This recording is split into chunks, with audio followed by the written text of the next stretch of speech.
皆さんこんばんは。クレアクラン広報担当店長です。クレアクラン代表の神枝です。この番組はクリエイターたちが集まる喫茶店で隣の席から聞こえてくる雑談を聞き流しながらゆったり作業するみたいなことができるように、まったりとものづくり談義をお届けするクリエイター向けラジオです。今回は第0回第0回なので、プレオープンということになります。どういうことをするのかなとか、どんなやつが話してるかなっていうのの雰囲気を感じ取っていただけるようなものにできたらと思います。はいですね。はい。プレイオープンってよく聞くそのプレイ、事前にやってもらうみたいなね。ゲーム的に言ったらやっぱ先行体験とかオープンベータテストとかが近いかなと思うんですけど、僕も結構気になったゲームとかはそういう先行体験、オープンベータとかどんどん応募して当たったら参加するっていう風にしてるんですけど、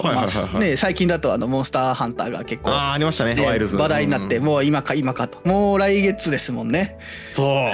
早いでそういう発売の直前にねやってくれるオープンベータとか、そういうプレ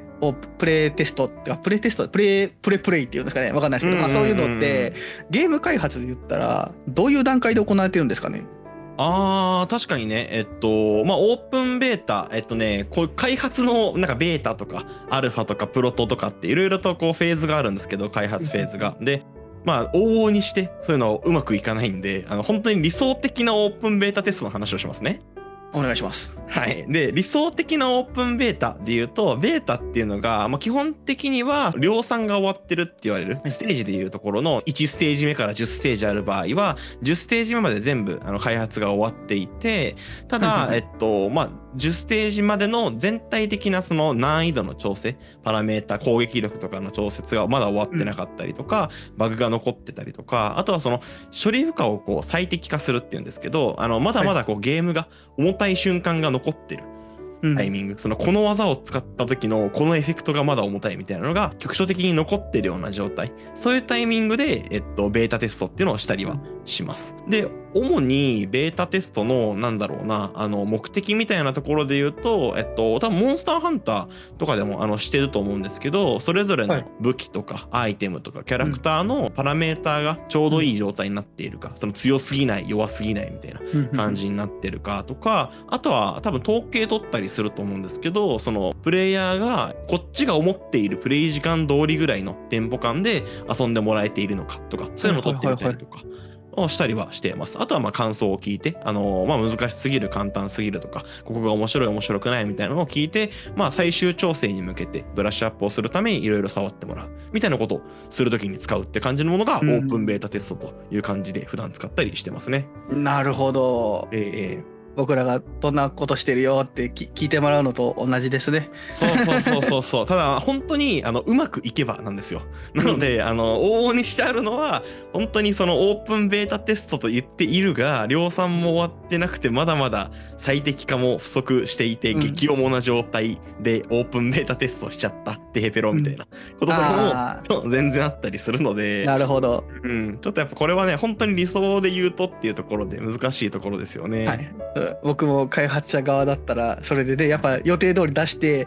オープンベータで問題が見つかったので延期ですみたいなするとちょっとね、こうできませんでしたより一応いいっすもんね。いいよねとかひどいこと言うとそう、あとオープンベータテストの日付が先に決まっちゃうので、それに向けてこうみんな急いで開発するようになっちゃうんですよね。本来は逆がやっぱ望ましくて、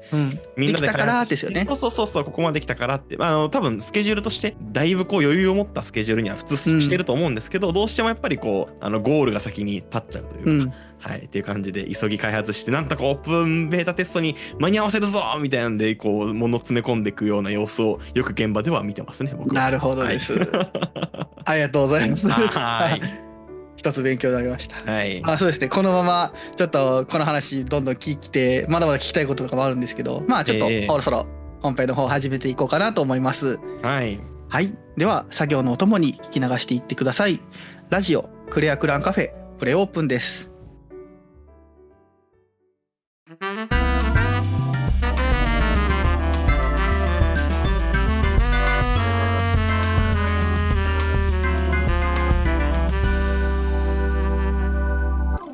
クレアクランカフェ作業のお供にどうですか。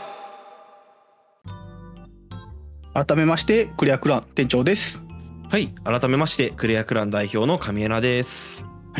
今回はプレオープンということなんで、まあ僕らだけでちょっとやっていこうかなと思います。はい。はい。まずは僕たちのことを知ってもらおうっていうのが目的になってます。どんなやつがね、なりするんだっていうのは分かってもらえたら嬉しいなという特別編にしようと思ってます。はい、大事ですね。我々がこういう人間であるというのをまず第1回で言っていきましょうぜ。そうですね。じゃあ初めに自己紹介の方していくので、僕の方から自己紹介させていただきます。はい、お願いします。はい。店長と申します。はい。はい。由来はいろいろあるんですが、一旦置いておきまして、僕は普段ゲームだったりアニメだったり漫画だったり、そういうサブカルコンテンツっていうんですかねっていうのは特に好きでずっと見たり遊んだりっていう風にしてきたものです。でその経緯でちょっとクリエイティブというか、作る方にも若干興味を持ちまして、そこで出会ったのが神枝さんで、クレアクラに入れてもらったというのが経緯になってます。僕たちの出会いですね。ですね。はい、でゲームとかいろいろやってきたんですけど、その中で特に好きなのが、ボードゲームなんですよ。そうですね。ボードゲーム一緒にやろうっていうところから僕たちの仲は始まったので。そうですね。懐かしいですね。はい、ボードゲームはそうですね、ずっとやってて、今は遊ぶ機会は減っちゃったんですけど、やっぱり今でも新しいものってどんなのが出てるんだとか、最近の流行はこういう形のゲームだとか、そういったのは全然情報収集してるし、やる機会なくても買いまくってるしっていうので、すごくボードゲームにはどっぷりな人になってます。もう今何個ぐらいあるんですか？今もう、家にやるので小さいのも合わせて100ぐらいかな。もうちょっとあると思う。正直端数は切ってますもん。やば。ほぼちっちゃい店をやってる感じで。そうですよね、本当に。うちに来たらもう絶対ボードゲームで遊ばせるっていうのがね、流れになってる。何回も言ったわ。はいはい。でその他にも食べることが好きっていう、なんか食べ物がその味っていうのにすごい興味があって、すごい食べ物が好きで、特に今までだとアイスだったりグミだったりっていうのがすごくハマって好きで、好きだった。もう、流行を調べたりだとか、今で新作で何日にアイスが出るからそれは全部食べてどれが一番美味しかったとか、今季最強とか今年最強みたいなね、なんかランキング勝手にしたりみたいな。大学でね、なんか自由な論文みたいな、論文書こうみたいな授業の時にそれをすっごい量で演出して文章前代未聞ですよね、ほんまに。意味不明。コンビニの考察とかしてましたからね。やってた。このコンビニのこの店舗の配列はこうなってて、できっと次の時期にはこういう味が流行ってるから、次お菓子とかアイスはこういう味が増えてくるだろうみたいなところで締める謎の論文をね出して単位もらうという。やってた。だって僕コンビニで買う時とかに聞いてましたもん。もう何が根拠おすすめかみたいな。やっぱそう言ってたな。そう、なんかそう、でも聞いてくれる人にはもう絶対正しい情報、絶対これだっていうのを教えようって思って、そういうのもね、自分の力になってね続けれたかなと思う。そういうなんかちょっと情報を調べて自分なりになんか体験してみて何かするっていうのはすごく好きだったので、それがちょうど趣味だったゲームとかアニメとかにもうまく使えてクリエイティブに興味を持ってより楽しく遊べてるっていうのがあって、ちょっと得したなと思う性質で、そんな人間でございます、私。はい。なのでこれからどんどんゲストの方をお呼びしたりするんですけど、そういったクリエイターの方たちにももっともっと魅力を引き出せるような質問だったり、その方の作品を通じて自分なりに思った感想とかもお伝えできたらなと思って、このラジオやらせていただきます。よろしくお願いします。はい、お願いいたします。では神枝さんも自己紹介お願いします。はい。じゃあ改めまして神枝と言います。僕はですねクレアクランの代表をしておりまして、クレアクランの中ではディレクターというポジションでものづくり、ゲーム作りをするというのがまずはメインの動きとなっております。で、ディレクターというポジションでやることですけど、基本的にはゲームのまず一番初めの企画、骨子って言ったりするんですけどを考えていくっていうところで、どういう遊びを作っていくのかとか、どういうジャンルにするのかとか、どういうシナリオ、どういう見た目みたいなところをまず一番初めに考えていくっていうところを僕の方で行ったりしています。で、その後は、サークルの中にいろいろとアーティストさんとかプログラマーさんとかっていう他のクリエイターもいるので、そのクリエイターの方々とコミュニケーションを取りながら、陣頭指揮を取りながら、ものづくりを進めていって完成まで導くというところをまずはメインでしているというのが僕の活動のまずメインのところになります。で、あとはプログラマーの方が手が足りないとか今動けないみたいな場合はプログラム組んだりもしますし、UI デザインが今作れないみたいなパターン、アーティストが足りてないって場合は UI 作ってみたりとかっていうのはしたりしてます。あとあれですね、絵作りは僕が結構担当することがメインで、絵作りというのはステージをこういろいろと物を置いて作り上げた後にライティングで綺麗に見せたり、ライトを当てたりとか、あとフィルターポストエフェクトって呼ばれたりもするんですけど、色をちょっと青色っぽくするとか、光がにじむようにするとか、そういうところで見た目のこう最終調整をしていくみたいなところも僕の方が担当するっていうのが基本的に多いって感じですね。はい、そんな感じのことをやってます。すごい、もうスーパーバイザーですね。神江ナイス V。いやもうね、やりたいこと多すぎていろんなのに手出した結果今こんな感じになってますっていうね。いや素晴らしい。で、こっちが個人インディーの方の活動ってよく僕呼ぶんですけどしていて、実はですね本業の方も、ゲームクリエイターだったりします。で、そっちの方はゲーム会社で、プロデューサーであったりとかプロジェクトマネージャーっていう、役職でいろいろとゲーム制作をしておりまして、そっちの方はどういうことかというと、クリエイティブものづくりっていうよりかは、ものづくりなんですけどどちらかというと管理に近いような方の役職で、お金の管理をするであったりとか、あとは組織の管理、どういう組織設計をしてものを作っていくかっていうのを決めるであったりとか、あとはスケジュールの管理とか人の管理とかっていうのを、していくっていうのが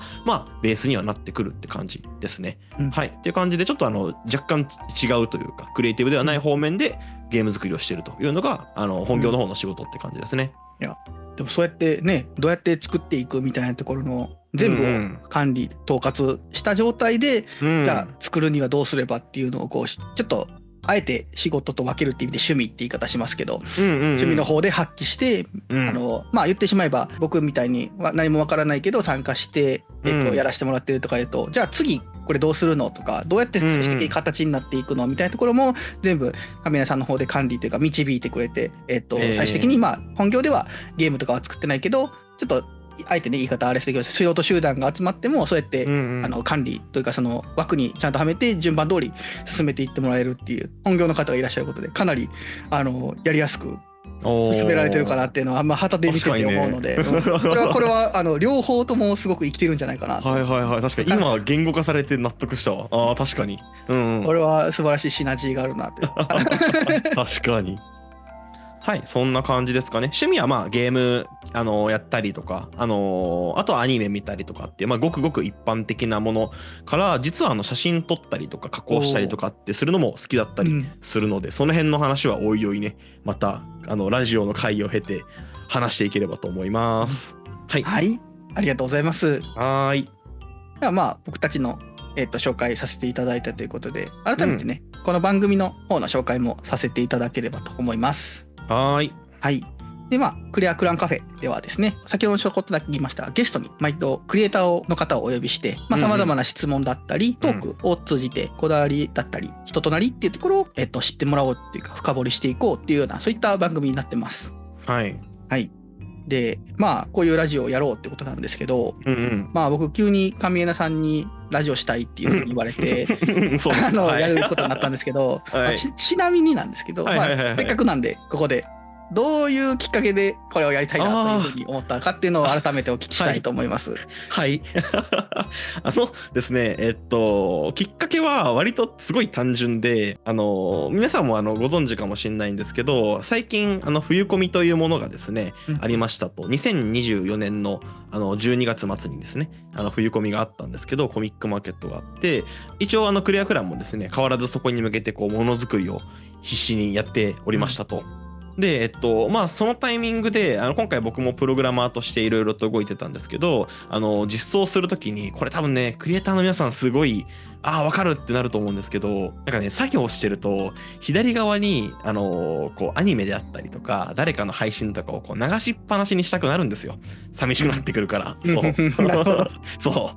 うでそれを流しっぱにしようと思った時にやっぱコミケが近くてクリエイティブのモチベーションも上げたいっていうなった時に、僕はよくクリエイターの方が雑談してるものとかを流すことが多くて、で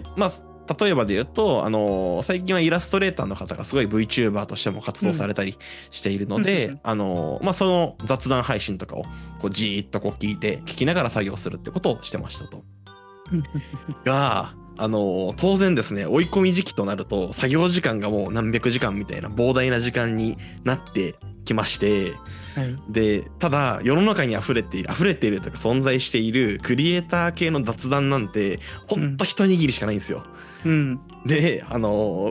なので僕も今回の冬込みで同じ人の雑談配信 2,3 回聞くみたいな2,3 時間あるやつを 2,3 回聞くみたいな気狂ったことしてて同じ内容の雑談をそれはだから中でもそれが面白かったんかなって思います。いやそうとはいえなんかその当時に出てたクリエイターの人の雑談配信ほぼ全てを 2,3 回聞いてるんで、もうなんか面白さもちろんあるんですけど、もうないから聞くみたいな感じのそう感じになってて、でふとですねこれを経験した上で年末年始ぼーって考えてる時に、じゃあ僕らもこういうクリエイター向けのラジオとかすると聞いて楽しんでもらえる方が結構いるんじゃねって思ったので、じゃあ我々でもやりましょうよっていうのをいきなりディスコードで連絡を店長さんに送りつけるということをしたという感じですね、年始一発。なるほどですね。はい。いや改めて聞くとなるほどって感じなんですけどね。そこをちゃんと聞かずに2つ返事でやりますって言っちゃったんで。本当にねあれ大丈夫かなってなりましたけどね、僕も。やりますよそれぐらいって言って早かった決まるのが。はい。いやなるほど。なんでそうですね、期待に応えれるようにちょっと、そういう面白いラジオにできたらなと思います。はい、やっていきましょう。はい。で今後ゲストさんをお呼びした時には、質問コーナーっていうのをやろうと思ってるんですけど、今回プレオープンってことで仮にですが、僕をラジオ側パーソナリティ側で、神谷さんをゲストと見立てて、そちらのさらにお互いのことをというか神谷さんのことを深掘りするような質問っていうのをさせてもらえたらなと思います。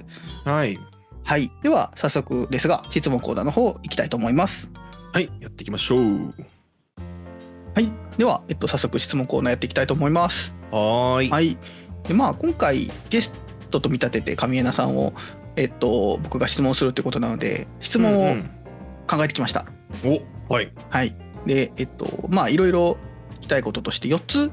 質問考えてきてちょっと多いかなと思ったんですけども、これにちょっと答えていただけたらなと思います。はい、OK です。はい、では早速ですが1つ目。はい。あなたのクリエイティブの源泉はどうしてものづくりしてるのということになります。はい。で神枝さんと出会ったの結構前なんですけど、その時から僕のイメージとしてもうずっとゲーム制作をしてるなという印象なんですけど、確かに。そのきっかけになった出来事っていうのを教えていただきたいなと思います。はい。確かに店長さんと会った時は僕がゲーム開発のめり込み始めたとかそういうタイミングですもんね。多分作り始めてたかやるぞって言ってた頃か、とりあえず本当にもうゲーム作ってたと思います。作り始めかな、だから。確かにね。はい、クリエイティブの源泉ということで、明確にやっぱあるんですよ。なのでちょっとそのエピソード的なのもお話しできればと思うんですけど、ビットサミットっていうと分かりますかね。人によっては分からないよって人もいるかもなんですけど、京都でやってるインディーゲームの祭典、インディーゲームの展示イベントになってて、プロが作るようなドラゴンクエストみたいな感じのゲームではなくて、個人であったりとか小さいチームでゲームを作ったものを展示するっていう感じのイベントになってますと。でそのイベントに僕がいた大学の方にそこのイベントの出展スペースをあげるよっていうのを言ってもらえるタイミングがあって、それもたまたま僕が2回生3回生4回生かな、先輩方の授業に潜ってた時に先輩方向けにその話が来て、で、僕もそれ聞いていいなと思って聞いてたら、なんか先輩方そのタイミングが悪かったのか出しませんみたいな感じの返事してて、でじゃあその流れでじゃあ断っときましょうかみたいな感じの話になりそうになってたんで、いやもったいないみたいな、そうもったいないってなって、じゃあ僕出しますみたいなっていうのをその場で言っちゃったんですよね。それもゲーム作ったことない、プログラミングも知らない、ユニティもアンリアルも聞いたことすらないみたいな状態の僕がそこで手挙げちゃっってなんか勢いですよね、もう若気の至りではいっつってやっちゃって、でそっから人生初のゲーム制作が始まったんですけど、これがもう僕のオリジンであり全てのなんか始まりになっていますね。でまあそのゲームを何とか初めてなんで調べながらこう完成をさせたんですけど、まあ、いっちゃん初めに作ったゲームなんでモグラ叩きあるじゃないですか。うん。であれをチンアナゴっていう生き物いるじゃないですか。はいはいはいはい。海のね。そうでチンアナゴのモグラ叩きみたいな感じの本当にこうしょうもないゲームなんですけど、ひょこひょこ穴からチンアナゴが顔出すんで、それをタップしてこう倒していくみたいな感じのゲームを作って、でまあそれをこう引っ提げてですね、作りたてなんでホクホクですよできたっつってホクホクでiPad に入れてたんですけど、 iPad にこうビルドしたゲームデータを入れてホクホクでこういって、でビットサミットの展示会場でこうポンってこう展示したん示したんですけど、まあ当たり前なんですけど、周りのインディーゲームなんてクソレベル高くて、僕のチンアナゴめちゃくちゃ恥ずかしくなってきたんですよ展示してて、そうや初みたいな、さすがにこのクオリティさやばいなと思いながらこう展示をしてて、でまあ周りの景色とかフラフラ見てた時に一人の男の子がテクテクって僕のブースまで来てくれて、でなんだろうと思ったら僕のそのゲーム遊びたいって言ってくれて、で確かにインディーゲームってすごい結構大人向けというか小学生以下の子とかは遊びにくいゲームが多かったりするので難しくて、なので僕のゲームがすごい逆に言うと小学生以下の子でも全然遊べるゲームだったので、まあ、ちょうどよかったんだなと思ってこうパッて渡して、まあ 1,2 回遊んで終わりかなと思って見てたんですけど、まあ1回プレイしてはまあ、リトライをし2回目プレイして3回目プレイしてみたいな感じでめちゃくちゃプレイしてくれて、で、僕の展示がそのスコアがあるゲーム、ハイスコアとかがあるようなゲームだったので、スコアが出た時にスコアの高さというかスコアの場所に赤いシールを貼っていく、ボードに赤いシールを貼っていくっていうそういうこう仕組みというか遊び心を入れてて、で、まあ、初めね全然遊びに来てくれないからボードにはシールが1枚もないんですけど、その男の子が来たおかげでもう本当に100回ぐらいマジで遊んでくれたのかな。もうシールだらけになって赤いも、そうでどんどんその遊んでた男の子ものめり込んでこう笑顔になって楽しんでくれるっていうマジで漫画みたいな経験ができて、で本当その瞬間に自分が作ったもの、その作るまでも楽しかったんですよ。作ってすげえホクホクだったので、作るまでも楽しかったんですけど、その作ったものが届いた瞬間、相手の心にとか感情に届いた瞬間を目の前で味わうことができて、マジで漫画みたいだし、なんかこれめちゃくちゃいいなみたいな、これでしか得れない感動とか栄養素あるなと思って、でもそっからは僕もゲーム制作にのめり込んで、その作ることも好きだけど最後その届けるところ、最終届ける瞬間超好きっていうので、そこまでをものづくりだと捉えて、もうずっとこうゲーム制作にのめり込んでいくっていうような、はい、大学生活もそうですし、その後の社会人生活も含めて、もうずっとそこからそれが原点でゲーム作りしてるっていう感じっすね。いや、素晴らしい。すごい出会いというか、しかもその やりますっていうのがきっかけな、そのなんていうんですか、若気の至りとか言ってましたけど、まあ言ったら第一歩を踏み出した、それがそのままなんていうんですか、きっかけ、今後の人生を左右する出来事になってたっていうのがなんかすごい感動もんですよね。いや本当にね、もうオリジンっすね。だからあれやってなかったら今の僕いないなってマジで思うっすね神江なオリジン、そう本当にそうだな。へえ、すごい。いいな、僕そんなんないなそうなんかいい話風にできるし、本当にいい話だから、なんか結構僕これねよく飲みの場で楽しくなってきたら話したりするぐらい、はい、僕の中でやっぱずっと残ってる、はい、ところですね。なのであれなんですよね、コミックマーケットとかもめっちゃ好きでずっと出てるんですけど、あれもやっぱ作るところも楽しいけど、最後その売り子としてブースに立ってこうお客さんにこう届けられるっていうのがあるので、めっちゃ好きだし、めちゃくちゃブース設計もこだわってます。クレアクランっぽい色合いとか展示もめちゃくちゃこだわって、そう来た人がなんかちょっとワクワクできるような感じのブースにしようみたいな感じで超こだわったりしてますね。はい。その最後届ける時にパッケージイラストがかっこいいとか、なんかそんなんと一緒で手に取ってもらうとか、そのやって体験してもらう、その時のその場の特別感というか、その届けるところまで作っておもろいからやっといてじゃなくて、実際にこういうものを作って、こういう遊び方していただいてこう楽しんでねっていう、まあそのブースに立ってたらそういう説明がするとかあるかもしれないですけど、まあ手に取ってもらうまでが上浦さんの作品になってるというか。まさしくなんかブースでちょっとこう遊んでもらったりもするんですよ。ゲーム遊んでもらったり動画見てもらったりするんですけど、こう見てる時にこうちょっとこう見てる人の口角がグッて上がるみたいな、面白いシーンだったりとか、そうそうそう可愛いの詰め込んだカットシーン流した瞬間とかにこうグッて口角上がる瞬間とこう見て僕の口角が上がるみたいな素晴らしいそうみたいな感じで、そういうのも含めてものづくりだと思ってるんで楽しんでるっていう感じですね。源泉はだから楽しいを届けるってよく僕言うんですけど、そういう届けるところまでを源泉としてずっとものづくりしてるという感じです。はい。ゲームが作りたいっていうことよりかは、作ったものをやってもらう、そのための、まあその道具っていうか手段がたまたまゲーム制作だった。ゲーム制作をしてそれを感じたからゲーム制作でこのまま、やっていきたいと思ったって、そういった感じですかね。そうですまさしくそんな感じです。いやいいですね。なんていうかこれをなんか目的をね果たし続けるとやっぱだれちゃうけど、目的はその作業というかゲーム制作っていうところ実はなくて、その先お客さんにお届けするっていうところが本目的になっているっていうところがやっぱ亀井さんずっと続けてる印象を持たせてくれてるというか、すごいもうなんか熱量やばいなみたいな、ずっと熱量持って絶対だれることなく、なんか飽きないのかなって、本当に失礼な言い方すると、そんだけやってね、仕事でもやってて趣味でもやっててすごいな。だからその神谷さんが特別だからみたいな風に思ってたけど、ゲーム制作っていうところだけ見るとそう感じるけど、本当はそうじゃなくて、神谷さんはたまたまゲーム制作というのを手段にとって本当は自分の作ったものを誰かに体験してもらう、その時にどういう反応をしてるかっていうところを見たいっていうところが、まあ、神谷さんの本目的で、そのための手段がゲーム制作だったっていうところで、その目的のための手段なんてなんぼでも取れるじゃないですか。僕だって本当の目的は趣味のところでちょっと喋ったりみんなに美味しいアイス紹介して、僕これ知ってんだよみたいな、そのためにはいっぱいアイス食べ比べて買って美味しいで、どういうものが美味しくて何をみんなは好きとするかみたいなところはやっぱ研究してとか、そういったところはやっぱ惜しまなかったし、だから皆さんのすごいってみんなが言うところはゲーム制作のところをやっぱり評価はされるけど、そこはやっぱり亀井さんにとっては手段なだけで、それはそこにはなんぼでもリソース割くし熱量も持ち続けるしっていうので、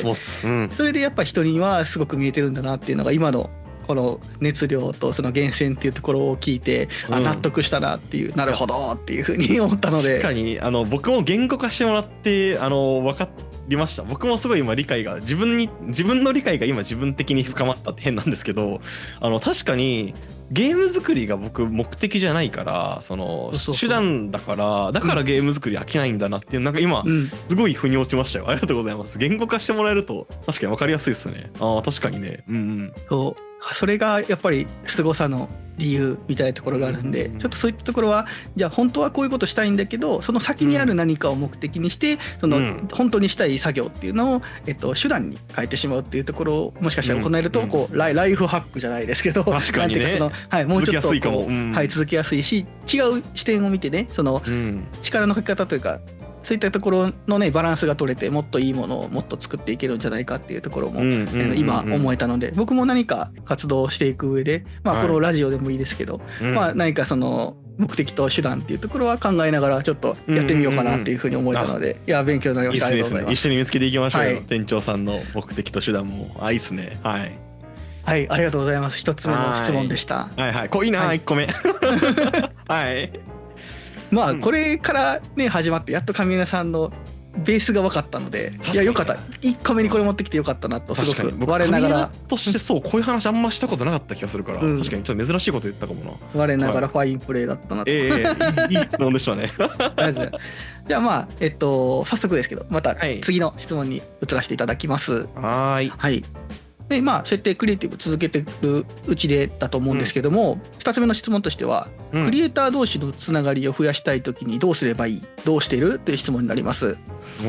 僕神谷さんお仕事でもゲーム作りされてるってことで業界の前線にいるからっていうのもあるかなと思うんですけど、クリエイターのお友達すごい多いなっていうふうに思ってて、まあそのこのクレアクランだってそもそものその大学時代のお知り合いの方々以外の人もたくさんいますし、っていうところでそのつながりみたいなのってどっかにその探しに自分から行って求めていってるのか、それとも何かきっかけがあってたまたま出会った人をこう、大事にされてるのかっていうところをちょっとお聞きできたらなと。確かにね、今言われて確かになって思ったな。クレアクランにも大学の人もいればね、一緒に働いたことある人もいれば、いろいろイベントで出会った人もいるから、まあ本当いろいろ人いますもんね、クレアクランに。まあ、確かにな。はい。どこでつながりが増えてるかというと、多分今ちょっと思い返していくと、やっぱイベントは多いっすね。で、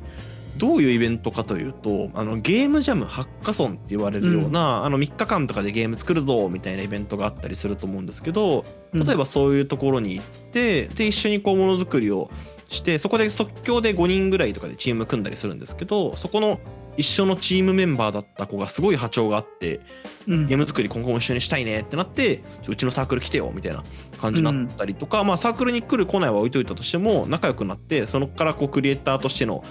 一緒にこう談義をするというか話をする相手になったりみたいなのはめちゃくちゃあるし、大学のつながりもやっぱ多いですよ。店長さんももちろんそうですけど、大学の頃一緒にものづくりしていたとかっていうのもあって、今すごい未だにこうつながりを持たせてもらってるというか、お話しさせてもらったりとかっていうのも全然ありますし、で仕事もあるな。仕事で一緒にプロジェクトやってて、で仲良くなってインディーの活動もしてるんだみたいなのを言ってみると、向こうもやってて、じゃあちょっとなんか飯でも行こうぜとか話そうぜみたいなんでやったりとかもあるしって感じで、ほんと結構多岐にわたっちゃうっすね。ただ他の人にお勧めしやすいのはやっぱイベントですね。イベント、あ、そうだ11月30日とかだった気がする。2024年のですね、去年の、はい。でその時にザ・クリエイターズっていうイベントに行ったんですよ。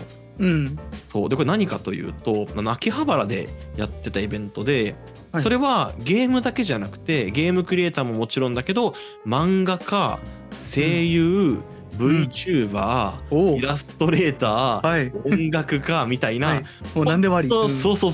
本当いろんなジャンルのクリエイターが集まって、でそれはなんかなんだろうね、物を作りましょうとか、なんかライトニングトーク会っていうなんかその発表会をしましょうとかではなく、本当にただただ交流しましょうって名刺交換して、お互いのポートフォリオとか見せ合って、でそこでこうつながりを作って、ものづくり次一緒にしましょうみたいなつながりを作ったりするっていうのに重きを置いたイベントやってて、珍しいなと思って参加したんですけど、それはめっちゃ良かったっす。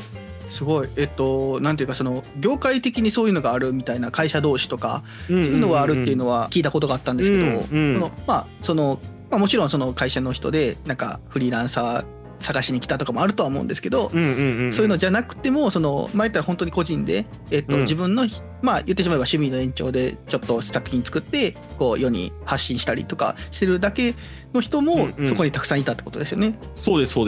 ですごい面白かったのが、入り口でツイッターアカウントかなんかを見られたんですよ。そのなんか名刺とかツイッターアカウントとかで、本当にあなたはクリエイターだよねみたいな。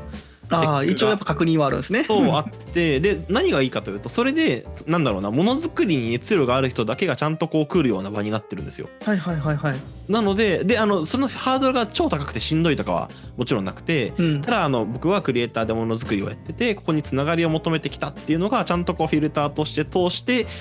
会場の中に質の良いというとことはおかしいかもですけど、本当にこう同じように、同じマインドでものづくりしてる人たちが集まってる会だったので、めちゃくちゃ居心地はいいし、つながりもできるしっていうので、名刺をですね、僕そのイベント持ってった方がいいなと思って、とりあえず名刺ケースパンパンに入れたから、30枚とか40枚あったのかな、40枚ぐらいを持ってったんですよ。まあ余るだろうと思って持ってったら、もう全部なくなって足りなかったですからね。少なくとも30人ぐらいは参加されてるってことですよね。もっといますよ。普通に多分ね、なんか何百人単位じゃないかな、あれ。もうそのレベル。そうごっつい人いて僕もびっくりして、正直50人ぐらいとか多くても、でかなとフラーって。僕も正直その規模想像してましたよ今。そうっすよね全然そんなことなくて、秋葉原の UDX の2階なのかなのなんかイベントホールあるんですけど、すごい。それ全部使って人みちみちになるぐらいのイベントになってて、これはおすすめだわと思って、X の方でも僕ポストしたんですけど、多分ねまたやると思うんで、僕のツイートX でも告知しますし、調べてもらったら多分また次のタイミングであると思うので、ちょっとね東京だから行きづらいとかはあるかもしれないですけど、結構おすすめなので行ける人はぜひぜひ行ってみたらどうかなっていう感じですね。はい、そういうイベントありました。なんかその僕がまあ知ってる単語だけで言うと、そのハッカソンとかそういうなんかゲーム作るイベントみたいな、そういうところに行ってそこで一緒に活動された方と引き続きみたいなのはやっぱちょっと想像してたんですけど、まあそういうなんていうか、その時にはまあそんなに、例えばまあ自分はやりたてだからずっと長年やってる方に少し勉強させてくださいみたいにお話聞くとか、それだけしたいなみたいな方でも参加しやすいし、ね、それですごい感化されてもっとこういう風にやろうとか、自分なりのこだわり深めていこうとか、ああいう人はこうやってたからちょっと真似してやってみようとか、なんかそういうね、なんかその場で何かするってなるとちょっとこうやっぱり力というか必要だけど、まあやりたて始めたての本当にそういう先ほど言ってたつながりが欲しい人とか、まあ言ったら目標にしたい人を見つけに行くとか、そういったのも含めて何ですか、達成できるイベントっていうので、それめちゃくちゃいいですね。めちゃくちゃ良かったです。でもまあ最初にクリエイターですって証明がいるって聞いて、僕ちょっと行くだけ行きたかったなと思ったんですけどダメだな。行きます。絶対行きます。ちゃんとなんやろな、アカウント作って活動してたりとかで、クリエイティブと言いつつもどちらかというと絵を描いてますとか分かりやすいクリエイティブじゃなくてもいいんですよ。僕もディレクターとかだとなんか絵があるわけでもなく、なんかこう僕が作った 3D モデルがあるわけでもなくみたいな感じなんですけど、まあこういう活動をしてて本気でものづくりしてますっていうのが伝わるようなまあ、名刺なりアカウントなりってあれば全然できるので、全然店長さんも入れますよ。じゃあ僕はこのラジオをきっかけにクリエイターと名乗っていこうかな。いや全然名乗れますよ。ラジオ活動やってますもん、いけます。ラジオ作家さんもいた気するもんだって。勉強しに行きたいな。そういた、すごい。でそういうところでやっぱ出会ってこういうことされてる方がいてみたいなので、まあ今後一緒に何か作ろうってなったりとか、まあその人がすごいずっと先輩としてやってたらその人の真似してみたりとか、そういうこともできるし、めちゃくちゃいいイベントですねそれ。めちゃくちゃいいイベントでした。なんかでまあそういうのはなんか業界人だから知ってるとかでもないんですよね。まあそういうまあクリエイティブ界隈を追ってれば、まあ自然と見つかるような、検索すれば出てくるようなイベントですよね、その規模だと。そうです出てきますし、僕はもうツイッターで流れてきたの、X かな今でいう、たまたま見かけた、そうたまたま見かけたっていう感じだったので、結構情報的にも拾いやすかったと思うので、探してますよ。まあぜひそのクリエイター同士でつながってみたいとか、同じようなまあ趣味だったり活動されてる方っていうのお友達が欲しいとか、お話ししてみたいとか、そういうのがあったらそういうのを探していってもらえたらいいかなということで、はい、ありがとうございます。すごいなんかためになる話ばっかしてますね今。いいっすね。2つ目の質問もめちゃくちゃ良い。よかった聞いてよかった。ちょっとじゃあ僕もねこうちょっとクリエイティブに身を置いていこうかなと思います。ありがとうございます。ではまあ早速なんですけど、また次3個目の質問をさせていただければと思います。今回まあちょっと私生活というか、まあ、若干そのクリエイティブは離れつつ離れないというか質問なんですけど、まあ最近触れたコンテンツ、そのゲームが好きだっておっしゃってて、ゲームも趣味としてもやるってことだったんですけど、最近触れたコンテンツで良かったものと、まあその考察、まあせっかくなんでクリエイターならではのものっていうのをちょっと教えていただけたらなと思ってます。なんかすごいそれっぽいの出てきた。ですね、そっか、最近コンテンツか。まあ何個かあるんですけど、1個皆さんも知っていて面白いなと思ったもので、ポケモンカードのアプリ出たじゃないですか。モンスターカードポケットかな。そうポケモンカードのアプリが出たと思うんですけど、あれが僕の中で結構衝撃だったんですよ。そう何が衝撃だったかというと、当然めちゃくちゃ売り上げが出てて人気もあるアプリなので、それもすごいなと思って見てるんですけど、むしろそこじゃなくてポケポケのなんだろうな、思い切り方というかやり方が、ゲームって何がじゃあ一番こう売りとなるようなコンテンツ、売りとなるような要素なのかっていうと、ポケモンカードでバトルすることではなく、でポケモンカードをコレクションすることでもないなって思ったんですよ。で世にあるカードゲームって基本的にはやっぱバトルがメインになっているっていうのが基本的なカードゲームのアプリだと思うんですけど、その2つどちらでもないくて、でポケポケのじゃあメインのコンテンツって何ってなると、一番がパックを向いてカードを開けるワクワク感みたいなのが一番のコンテンツになってるっていうのがめちゃくちゃすごいなと思って、そうでそんなアプリ見たことねえよっていうのが僕のやっぱ第一印象だったんですよ。で、どういうところでそれを感じるのかっていうそのポイントがあるんですけど、一つがまずホーム画面で、ゲーム立ち上げて基本的にホーム画面ってメインコンテンツへの動線を一番簡単にさせるように作るんですよ。これもともと僕がソーシャルゲーム作ってたりもしたので、すごいそれを意識してたんですけど、基本的にメインコンテンツへの動線を一番初めに、バトルがメインやったらバトルに飛ぶようにもするしみたいな感じで引くんですけど、もうポケポケはもうバトルもコレクションも別タブのところにあって、でなんならその普段よくあるそのカード系ガチャ系ってそのキャラクターのイラストとかをドーンってこう乗っけて可愛いキャラだったりとかっていうそのコレクション要素とかをすごいこう触発するようなホーム画面にしたりもすると思うんですけど、なってますね。そうポケポケはそれもせず、何があるかというとパックが目の前にあるんですよ。パックありますね。そうであれ普通できないんですよ、怖くて。なぜかというと、普通のゲームだとガチャがホーム画面開けた瞬間にガチャが目の前にあったらめっちゃ嫌じゃないですか。ガチャ誘導そうですね。そう。ただポケポケはガチャを引く、ある種そのパックを向くことがメインコンテンツであるようにもう作ってるし、開発者側も多分自信があるんですよ。これが嫌なものではない、パックガチャを回すのが嫌なものではなく、もう回したくてしょうがないようなものにできているから、これをボンって一番初めに正面に出すっていう作り方をしていて、でだから結構僕もプレイした感覚的にはガチャ誘導には見えない感じないので、すごいよく、気持ちよくこうそのままパックを回すってことができるっていうことにもできてるし、うまくできてるなと思ってるのと、もう一点あって、デイリーミッションあるじゃないですか。ありますあります。はい。でデイリーミッションの中にパックを開けるっていうミッションあるじゃないですか。ある1個開ける2個開けるみたいな、あれも絶対できないんですよ、普通のゲームって。そうですよね。そうガチャ回せってことですもんね。そう、絶対できないんですよ。ただそれも一緒、同じロジックで、このゲームはパックを回すことがメインだからっていう、考え方をしてるのであれができていて、でパックの回すのもやっぱすごい特殊じゃないですか。1日に2回パック無料で開けれますみたいな。で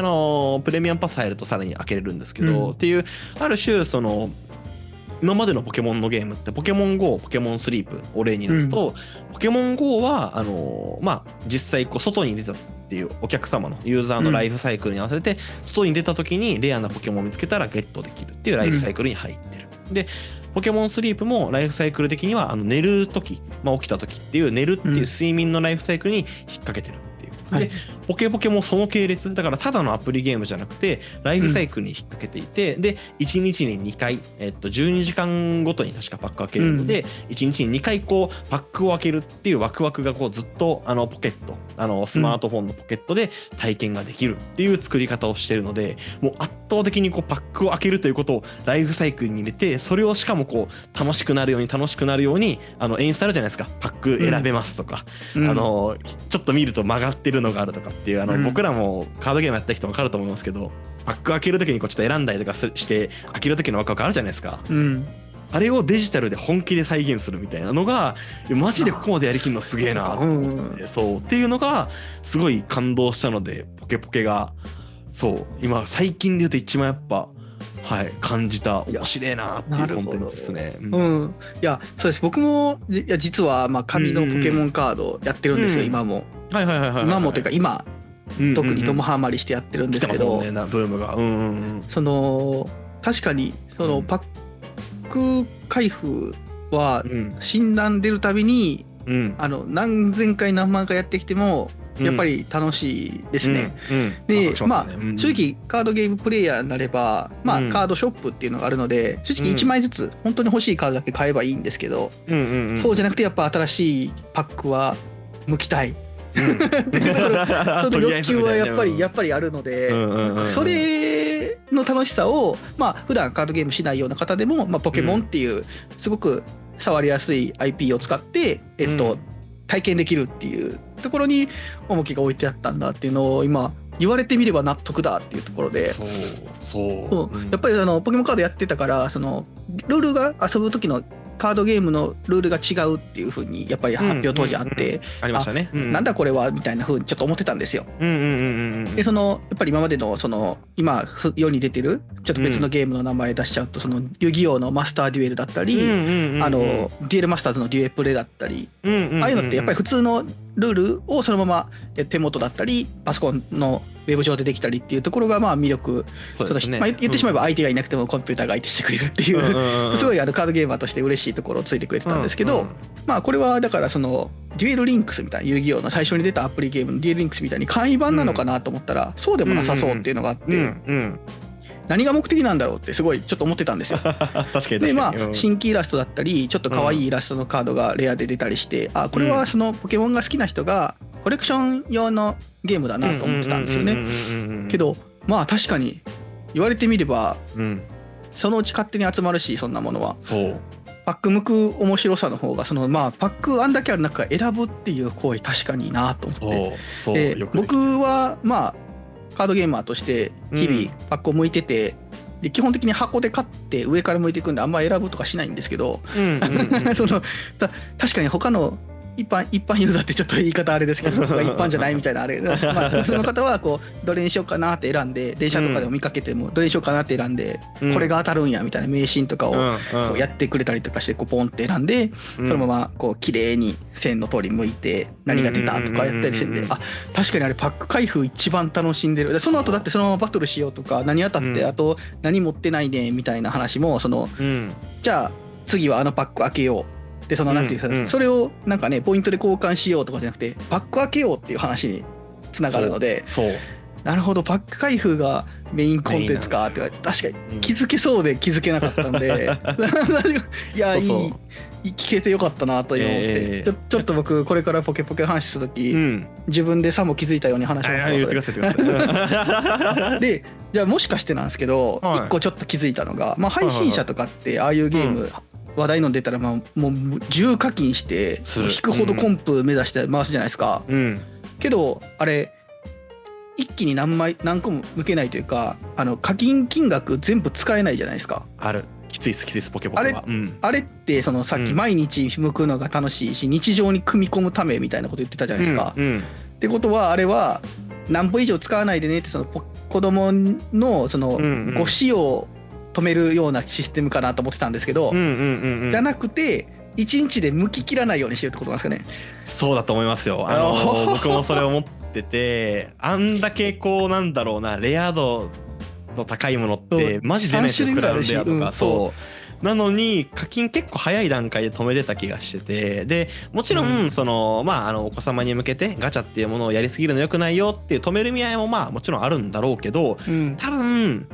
ポケモンのね IP でやっているのを見る限り、なんかそこだけじゃない意味合いとして、ここで全部引き切っちゃうと明日朝起きてパック向くっていうワクワクなくなっちゃうんだから、我慢しなさいよっていうのを運営が言ってんだろうなっていうのはすごい思ってます。憎いねよくできてる本当に。だからいやすごいわそれ、こだわりをすごい感じるんですよ、あのゲームから。それちょっとマジでそういうのをなんか発表しなきゃいけないみたいな機会が来たら、このネタ使います。はい。皆さんも使ってください。なんか考察とか、なんか自分の周りのプチ研究みたいな、例えば会社の会議のライトニングトークでしなきゃいけないみたいなのがあったら、ぜひこれ使ってください。めっちゃウケると思います。話題もキャッチー。しかもちょっと深い。でみんなのなるほどが絶対飛び出る。これ素晴らしいお話ですね。ありがとうございます。これはちょっと大事にしまっておきます。ありがとうござい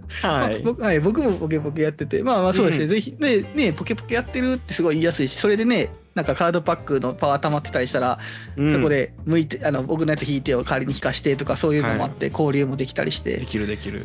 でちっちゃい子にも向かしてあげたりしてすごい楽しいんで、ちょっとこれからもそういう目線持ちながら、僕は一歩深く知ってるよみたいな感じでちょっと、なんならね今言ったもの以外にもあるんですよ。全然、ここもつながってるわみたいな、パック向くことにみたいなのがマジかあるんで、そうぜひぜひご自身でもね探しながら遊んでみると面白いと思いますよ。いいですね。そういうやっぱ簡単なねゲームこそそういうところやっぱり実は深く考えられてるとかどう感じたかみたいなのを考察するとより楽しめたりするので、皆さんもぜひやってみていただければと思います。はい。ちょっとこれは定期的にいろんな人に聞こうかな。聞きましょう。面白いわこれ確かに。そうするとね、なんか今度はイラストレーターの方とかだったら実はこのイラストこうでなんかね、ポケモンを知ってたらこういうところに気づくんだよとか言われたらおえーってなりますもんね。なりますよ。多分僕がソーシャルゲーム経験者でプロデューサーとかもやってるんで、こういう目線で多分プロダクトを見ていて、多分他の役職とか他のクリエイターの方だとまた全然違う面白い視点のこういう考察あると思うんで、これちょっと面白いコーナーですね。いいですね。いやいいですね。これはちょっと一個絶対聞こうかなと思います。定番にしていきましょう。ありがとうございます。はい、ありがとうございました。はい。はい。じゃあちょっと次4つ目で最後になるんですけども、また一気にガラッと毛色変えて、最近お気に入りのものっていうのをちょっとお聞きしたいなと思ってます。でこれ質問に出すのは僕が上枝さんをある程度知ってるからっていうのもあるんですけど、僕はあんまりこう物を持ってないイメージなんですよね、上枝さんって。確かにね。物そうなんかミニマリストとかじゃなくて、なんか別にそんななんだろう。僕は結構いろんなもの買って集めたりとかガンガンするんですけど、そういうのとはちょっと違う、必要なもんだけ買って、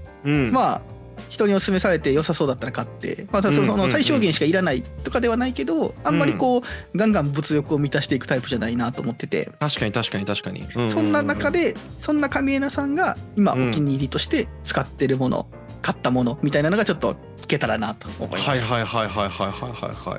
なるほどね。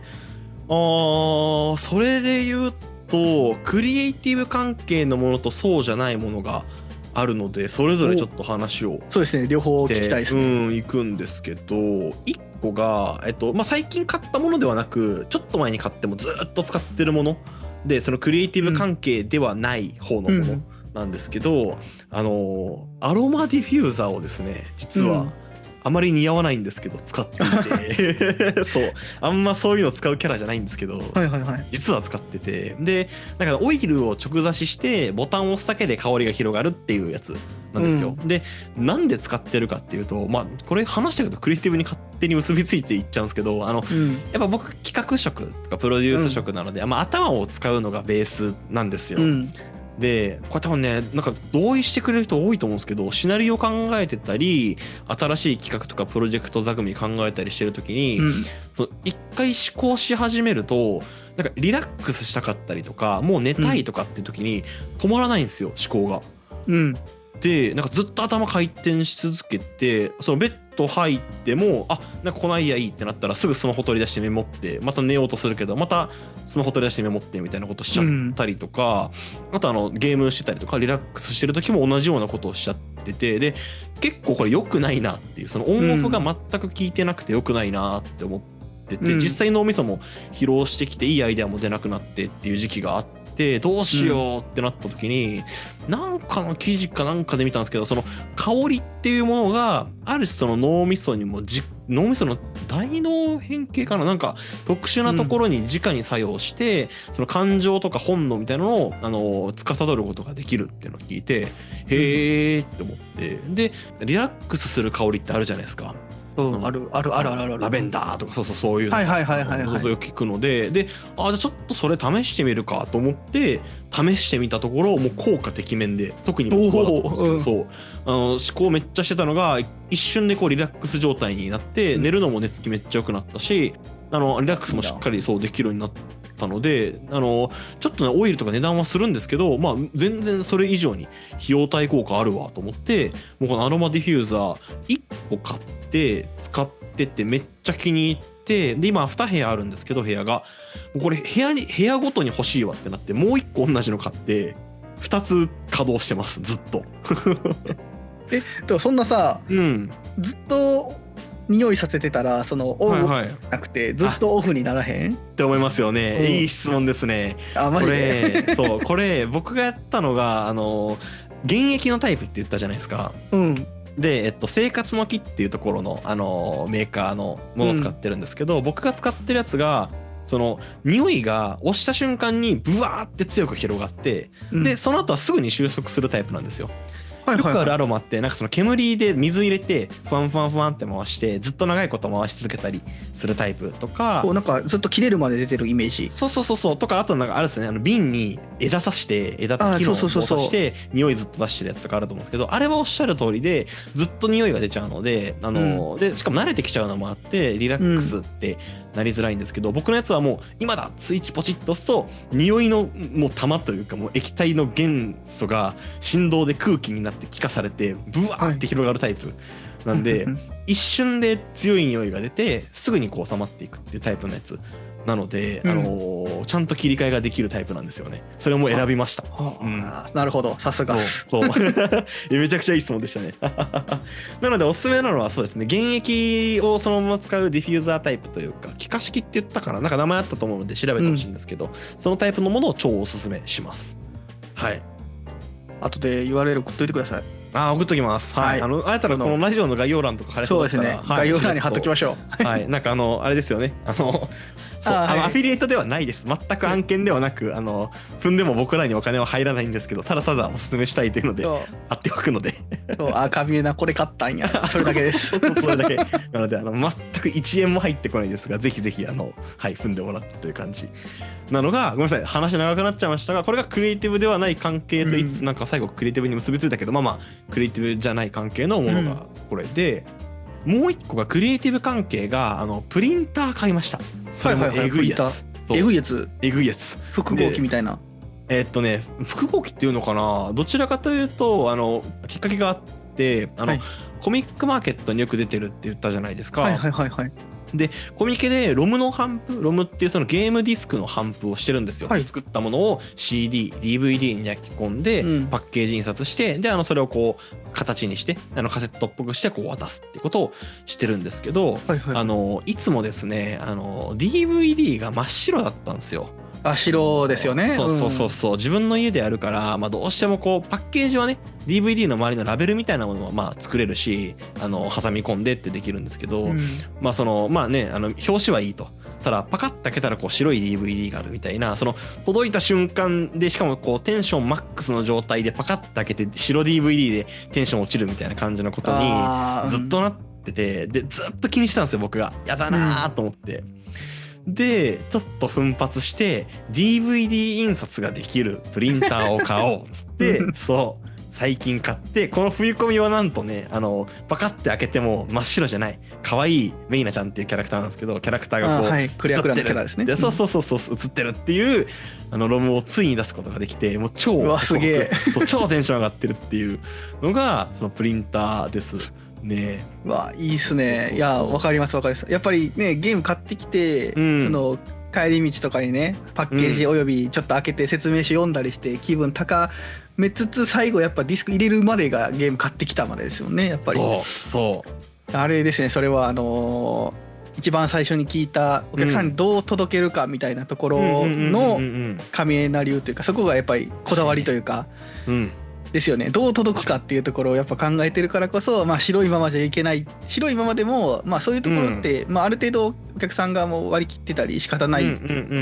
そういうもんだみたいなところはやっぱあったりしますけど、実際それでもね、全然中身に興味持って購入いただいたりしてるんで問題ないと思うんですけど、やっぱり一個その気遣いじゃないですけど、そういったところにねこだわりがあると、ここちょっとちゃんとしてるなっていう風な、印象を持ってもらえたりもするので、やっぱり大事ですよね、そういうところ。大事。むしろ僕のエゴであり自己満でありみたいなところもありますけどね、ここまでやるの。それつけるためになんなら中身用意してるですもんね。そう本当にそういやめちゃくちゃいいっすねそれ。いや僕もそのボードゲームが趣味だって言ったと思うんですけど、やっぱり世に出てるゲーム大体どんなものでも面白いんですよ。正直これの側変えただけだなみたいなゲームあったりするんですけど、それでもやっぱり側が絡めばその体験とか印象が変わるんで全部面白いんですけど、なんていうかやっぱりその僕が例えば今から一から作ってってなったら、やっぱりそのカードだけで再現したりとか、そういうそのものが1個になっちゃうとか、やっぱりそのせっかくねキットとして買ってるわけですから、なんていうか紙だけじゃ本当は面白くないし、もっとできればね物とか入れたいんですけど、やっぱりそれができなくてカードだけで再現しちゃいました体験をっていうようなのは、やっぱり結構ゲームだったり、もちろんそのメーカーさんから出てるようなのでも、これは、そこの体験だけに絞ったからカードだけなんだなみたいな、そういったのもあるんですけど、個人的にこれ僕が作った造語なんですけど、コンポーネント至上主義って呼んでるんですけどいい言葉だ僕は物がね、コマとかがしっかりしてたらもうそれだけで気に入って、もうやっぱり開けた時のワクワク感、このコマとかこの人形とかなんかちょっとこうかっこいい冊子とかどうやって使って遊ぶんだろうみたいな、そういうワクワクがあっても、本当にルールとか中身とか分からなくても見ただけで楽しいっていう、それだけでもやっぱコレクションの価値があるかなと思うので、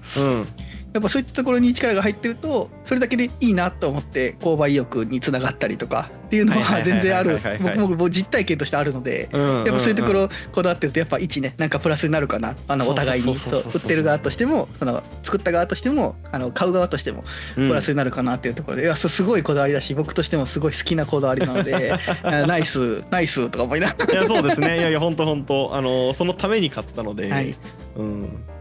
いや素晴らしい、めちゃくちゃいいやつっていうのがまたいいですねそうエプソンのね、後でこれも全くもってアフィリエイトじゃないけどリンク貼っとくんですけど、エプソンのやつで DVD 印刷できて、しかもA3 のびっていう、でっかいサイズのポスターも印刷できるやつを買っちゃったんですよ、っていうのもロム僕ギリギリまでゲーム開発しちゃうんですよ、ゲーム締め切りのギリギリ、もうなんならイベントがコミケが開催される1日前まで実装開発してゲーム作ってで当日持ってったりするんですけど、そうなると印刷できないんですよ、最新のゲームの絵って。そうなんですが A3 のびの印刷ができるプリンターが家にあることでギリギリまで開発してもその日の真夜中に印刷ができるっていう、もうねクリエイターにとってよくない締め切りをこう曖昧にするようなものを買ってしまい、今回もそれでちゃんとポスターをこうね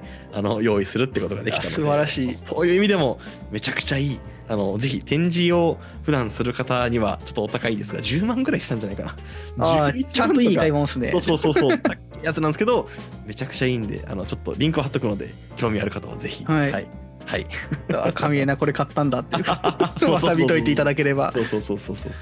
いやでもいいですね、確かに自分でねもうパッケージの印刷もできて、ゲームソフトの DVD ものの印刷もできて、でその展示用のポスターの印刷もできてってすると、ねやっぱりちょっとここ気に入らないからとか、その印刷ムラとかもねやり直したりとかもできるし、ちょっと僕は振り込みに参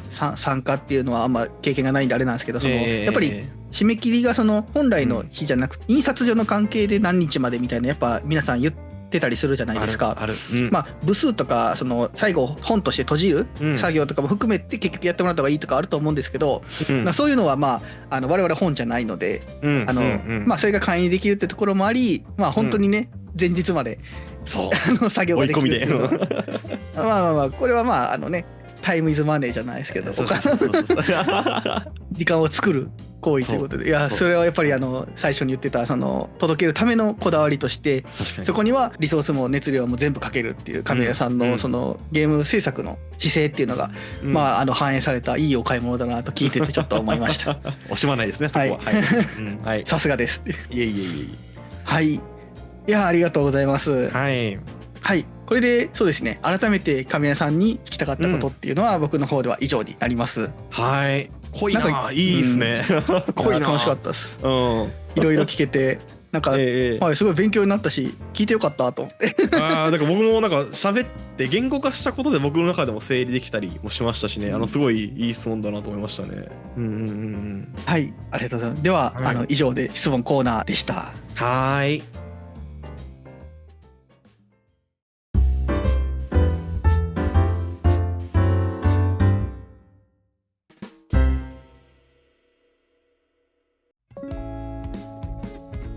お送りしてきましたクレアクランカフェ、作業のお供にどうですか。まだまだお話ししていたいですが、そろそろいいお時間になりました。でここで、本来であればゲストの方から、皆様宛てにお伝えしたいことだったり宣伝っていうのをしていただこうかなと思っておりますが、今回は、第0回ということで僕と、神枝の方でお送りしましたので、ここは割愛させていただきます。で神枝さんまたはクリアクランカの方から何か宣伝ありますでしょうか？はい。では、今回は神谷の方から宣伝させていただきます。ですね、先ほどからちらほら話していた、冬コミで出していた、プロジェクトレイン、カッコ仮っていう、まだ名前が決まってないタイトルのゲームなんですけど、そのゲームのアルファ版をですね、冬コミに出しておりました。で、それがですね、ちょっと僕の想定を超える速度で、販布が完了してしまう、売り切れてしまうってことが起きてしまい、本当に買えなかった人申し訳なかったんですけど、買えなかった人からブースで何回かちょっとダウンロード販売もしてくれないかっていうお話をもらいましてですね、ありがたい話なんですけど、でなのでそれをきっかけにですね、ブースっていうサイトというかサービスを使って、そうですを使ってダウンロード販売を始めておりますので、一応そのリンクも概要欄の方に貼らせてもらうんですけれども、アルファ版のプロジェクトレインどういうゲームか気になるとか遊んでみたいって方はそこからダウンロードしてもらえたらと思います。ナメクジ、カタツムリ、この2つを合わせたナメツムリっていう種族の女の子、擬人化の女の子が主人公になってまして、ドットイート風のヌメヌメアクションゲーム、ステージにあるドットを全部食べるというか手に入れるようなゲーム性にしていて、結構ねシンプルルールだけど、でよくある種見たこともあるような感じだけど、遊んでみると体感が全然違うじゃんってなるような、結構面白い斬新なゲームにしてみておりますので、よければぜひぜひアルファ版も手に取ってプレイしてみてもらえたらなと思います。はい、宮中からでした。はい、ありがとうございます。いや本日本当にいろいろお話聞かせていただいたんですけど、個人的にやっぱ特に印象に残ったっていうのは、亀谷さんのその厳選だったりそのこだわりっていうところももちろんなんですけど、僕として一番ガツンときたのはやっぱりポケポケのお話でしたそういう見方があるかとか、言われたら確かにそうだってちょっとなんていうんですかね、自分の中に本当にガツンと衝撃だったのはそこで、やっぱさすがだなというか、こういう本当にクリエイティブっていうところを実際にやられてて、そのならではのお話っていうところは今後たくさん聞けるんだなと思うとものすごく楽しみで、どんどんやっていきたいし聞いていきたいなっていうふうに思いました。はい、ちなみに神谷さんの中で本日一番印象に残ってることって何でしょう？でも質問コーナーはめちゃくちゃ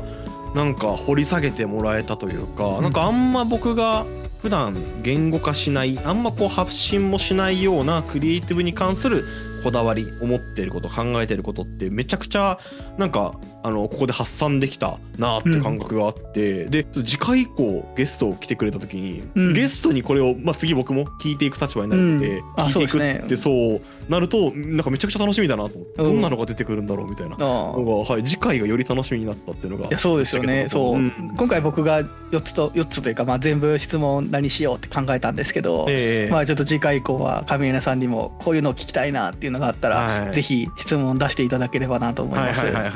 ちなみになんですけど、すでにある質問とかってありますかね？こういうクリエイターにこういうこと聞きたいなみたいな。聞いてみたいっていうの1個あって、どのジャンルの人が来るかはちょっとまだ決まってないのであれなんですけど、どのジャンルの人に向けてもできる質問で、最近インプットしたもので良質だなと思ったものは何っていうのをクリエイター視点も含めて、そのコンテンツなのか、なんか全然コンテンツじゃないところでもいいと思うんですけど、ものづくりに向けたインプットをして良質だったなこれって思うもの何かっていうのを聞きたいなって思ってます。なるほど。インプット、確かにインプットって難しいですよね。難しい。なんていうか、それを言ってしまうと、僕アウトプットできてないとインプットできたって言えないっていうか、僕がものづくりはあんまでやってこなかったっていうのもあって、本当に自分の中にあるのかなって、こんだけくっちゃべれてるんであるんとは思うんですけど、そのインプットって改めて聞かれると、確かにこういうことを目的にこういうものを体験してみて、自分の中でこういう感想とか感情が芽生えて、次の何かに役立ったっ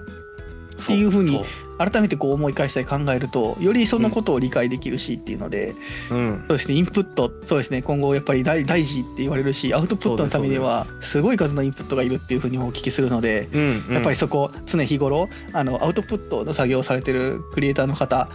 にはぜひ聞いてみたいですよね。聞きたいな。僕はその派生でどういうふうにしてますか、みたいなのを聞こうかな。いいですね、いいですね。いや、ありがとうございます。じゃあ次ぜひタイミングが今だこの人だみたいなのがあればちょっとどんどん盛り込んでいこうかなと思います。はい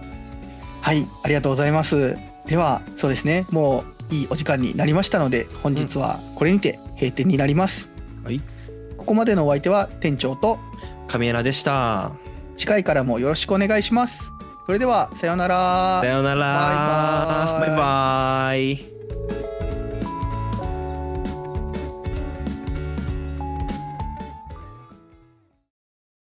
はい。カット。第1回収録お疲れ様でした。はい、お疲れさんでした。よいしょ。いや、途中まで気をつけてたんやけど、途中からね、やっぱいつも通りの喋りが出ちゃったから、もっとゆっくり喋るなって途中で思ってた。自分が。喋るテンポね。そうそうそう。今、僕もめっちゃ頑張ってゆっくり喋ってるんですよ。ただ、多分出てると思います。早口が。多分途中は早いと思う、2人と。そう。むずいっすね。トークのところに比べたら、多分テンポだいぶ違う。ですよね。めちゃくちゃ早くなってると思う。どっからかな、なんかでも割と初めの方からいや、多分ね、飛ばしてましたよ。そう。1個目の質問を深掘っていく中ぐらいでもうそう、そっから。多分ビットサミットあたりから来てる。そう。